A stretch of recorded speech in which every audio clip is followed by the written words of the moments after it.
Assalamualaikum warahmatullahi wabarakatuh. Kenalkan, nama saya Kunzita Dwi Cahyani, NIM 0072. Saya dari kelas Psikologi Islam 3. Selamat pagi dengan Ibu Hani. Iya. Terima kasih sudah bersedia berbagi cerita. Bisa diceritakan sehari-seharian Ibu di rumah? Sehari-hari saya di rumah itu sebagai ibu rumah tangga seperti biasanya ya, pada umumnya sudah. Ya. Saya itu dari pagi jam 4 saya sudah bangun. Jam 4 itu kan biasanya di sini sudah masjid-masjid sudah apa itu? Namanya kalau di rumah saya Probolinggo itu namanya tarhem itu. Kalau di sini ini tidak tahu saya apa ya bahasa Indonesianya itu ya. Kiroat gitu lah. Mau subuhan, ya saya bangun, saya lihat pempes anak, saya lihat dulu, dicek kalau masih aman, saya langsung ke dapur melanjutkan masak, nyiapin makan buat sarapan. Berhubung ayahnya kan pagi juga harus berangkat, jadi saya tuh harus menyiapkan bekal gitu. Baik Ibu, oke. Terus ini bagaimana yang paling menantang dalam merawat anak sakit seperti Gavi saat ini? Paling menantang yang seperti apa? Maksudnya yang menantang keaktifannya. Iya, menantang keaktifannya Gavi. Saya harus dari bangun pagi sampai sekarang siang ini. Oh, dari pagi itu Gavi ini anaknya cukup aktif ya. Beda dari biasanya saya konsultasi sama teman-teman juga. Anaknya memang lebih aktif gitu. Jadi saya itu harus sebagai orang tua tuh harus lebih aktif juga gitu loh. Jangan malah tambah malas-malas. Nanti anaknya itu seperti apa gitu loh. Iya. Jadi kalau anaknya aktif, kita juga sebagai orang tua tuh gimana nih anak ini supaya tidak apa tuh ya kesannya itu seperti orang tidak keurus. Enggak, saya tuh harus lihat dulu ini aktifnya seperti apa. Anak saya itu aktifnya kalau pagi itu udah mau mandi biasanya susah buat mandi. Jadi saya itu akal-akalin, ayo kesukaan anak ini apa? Lihat paus kah? Lihat apa? Jadi saya kasih permainan seperti itu. Ayo kalau mau lihat paus, ayo ikut mama gitu. Gitu ya. Jadi mau dia untuk mandi ya Dik ya. Gimana dalam Ibu mengontrol emosi Ibu terhadap anak yang aktif ini? Saya kalau emosi jujur ya manusiawi, kalau capek, penat gitu pasti ada rasa emosi. Jadi saya tuh tarik napas tuh sambil gini, aduh, ya saya itu untung sudah dikasih anak. Banyak orang yang lain itu susah untuk mendapatkan anak. Jadi saya tuh paling sekali, Gavi, ayo mandi lo tidak mau, mama cubit, udah gitu aja gitu. Karena saya tuh orangnya gimana ya, kalau ke anak tuh kasihan gitu loh. Apa Ibu gak pernah ada niatan untuk memukul atau semacam gimana? Pernah saya pukul, tapi saya kembali lagi. Ini anak kalau saya kerasin malah tambah keras gitu. Jadi kalau anak itu dikerasin, anak itu nanti tumbuhnya akan lebih keras dari orang tuanya gitu. Ya. Jadi mungkin saya itu cuman cubit sedikit gitu.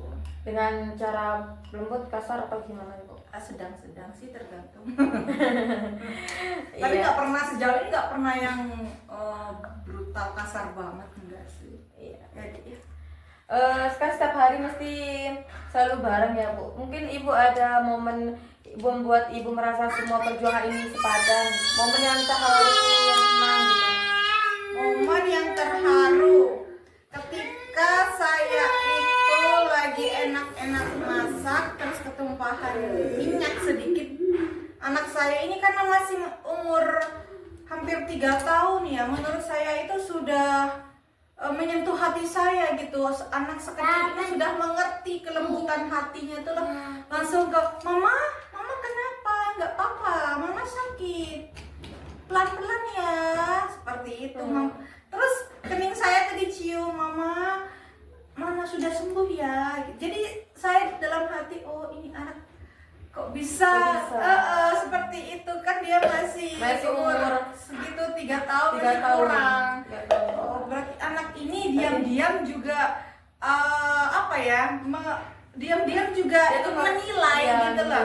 menilai. Oh ayahnya seandainya kalau keras, oh ayahnya keras, mama keras gitu. Jadi sebisa mungkin dalam rumah saya itu menghindari yang keras-keras, suara yang keras, terus perilaku yang keras juga, yang kasar. Saya mengurangi itu agar dia tumbuh kembangnya tidak jadi orang yang keras, brutal gitu. Iya.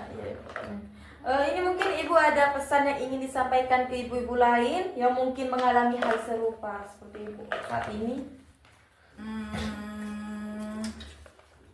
Untuk anak yang aktif, sebisa mungkin kalau bilang sabar sih semua orang tua pasti sabar.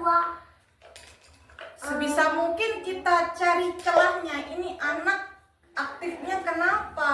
Apa dia butuh teman kah? Seandainya tantrum, ini anak tantrum kenapa? Apa dia itu ingin sesuatu kah? Karena kebanyakan orang tua tuh kalau anak ingin sesuatu, orang tua tuh selalu bilang jangan, tidak boleh. Itu jangan, itu tidak boleh gitu. Padahal anak itu ingin apa ya? Di otaknya tuh ingin tahu gitu. Kita sebagai orang tua itu kasih tahu ini kenapa ini tidak boleh ya, bisa misal nih ya ke dapur ada pisau. Bukan jangan tidak boleh, jangan, bukan gitu. Adik ini berbahaya, nanti kena pisau keluar darah sakit.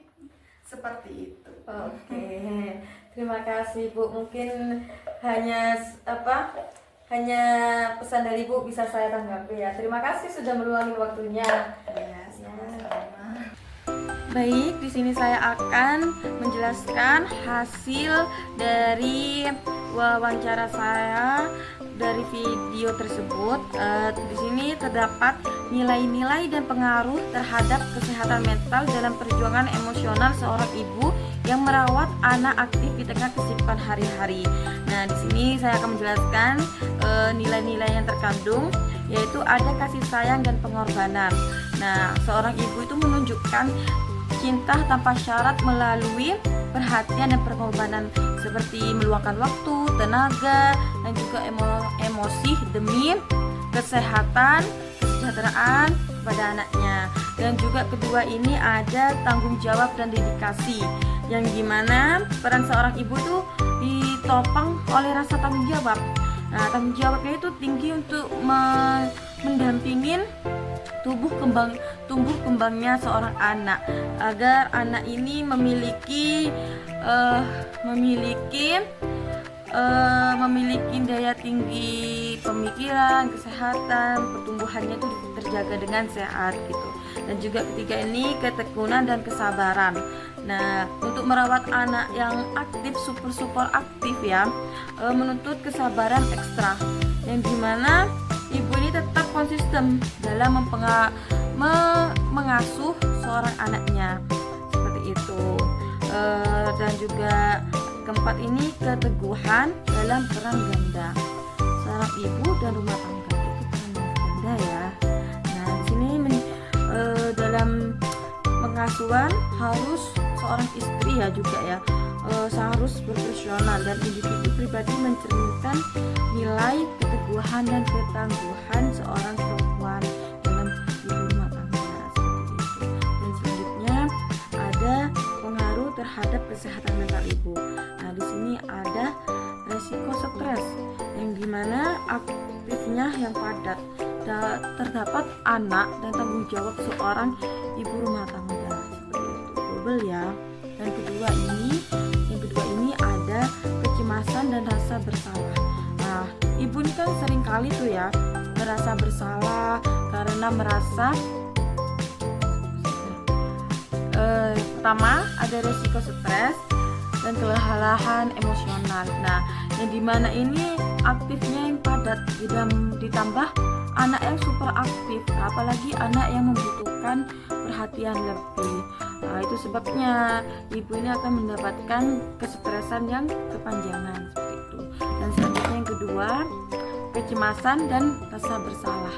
Nah, ibu itu kan sering merasa bersalah karena merasa tidak cukup waktu untuk anaknya dan juga sebagai ibu rumah tangga untuk bersih-bersih, memasak, semacam itu. Jadinya ibu tuh merasa cemas gitu dan bersalah, takut tidak konsisten gitu.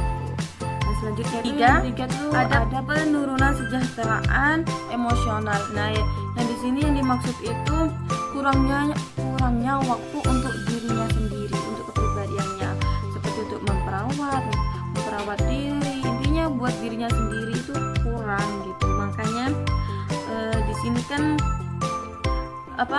kayak gitu kan butuh kesenangan untuk memfreshin otak agar gak stres gitu, seperti itu. Jadinya kita seorang ibu itu juga membutuhkan ketenangan, rileks, kesantaian, seperti itu. Yang keempat ini ada potensi kekuatan, resiliasi dan pertumbuhan pribadi. Di sini juga ada perjuangan ini untuk membentuk kesehatan mental. Nah, makanya tadi kan dibutuhkan waktu untuk diri sendiri. Ya agar apa? Agar seorang ibu ini tidak merasa stres. Makanya seorang ibu rumah tangga ya, apalagi memiliki anak yang aktif, itu membutuhkan refreshing, membutuhkan refreshing waktu untuk dirinya sendiri agar seorang ibu rumah tangga ini tidak terlalu stres.